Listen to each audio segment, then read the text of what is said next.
عزیز تحریکی ساتھیوں، قائد تحریک جناب الطاف حسین بھائی کو پاکستان کے 98% مظلوم، محروم اور محکوم عوام کے حقوق کی جد و جہد کرتے ہوئے آج 46 برس کا عرصہ گزر چکا ہے، اور 46 برس کے اس طویل عرصے کے دوران قائد تحریک جناب الطاف حسین بھائی کے جہاں کروڑوں چاہنے والے ہیں، ان کو ماننے والے ہیں، ان کی قیادت پر یقین رکھنے والے ہیں، وہاں ان کے دشمنوں کی تعداد بھی کچھ کم نہیں ہے۔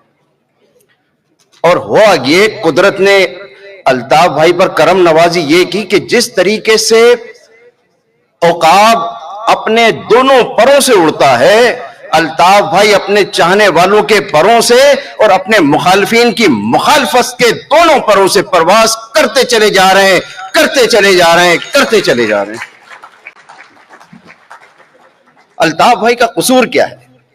کیا پاکستان میں غریب اور متوسط طبقے کے تعلیم یافتہ باصلاحیت افراد کو ایوانوں میں پہنچانا کوئی جرم ہے؟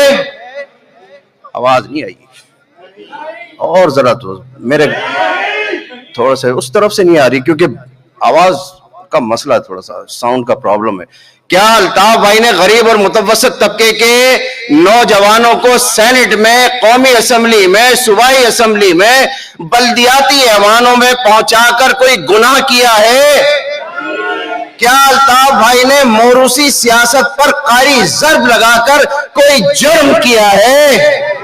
کیا الطاف بھائی نے کرپشن فری سوسائٹی کے قیام کی جدوجہد کر کے کوئی جرم کیا ہے؟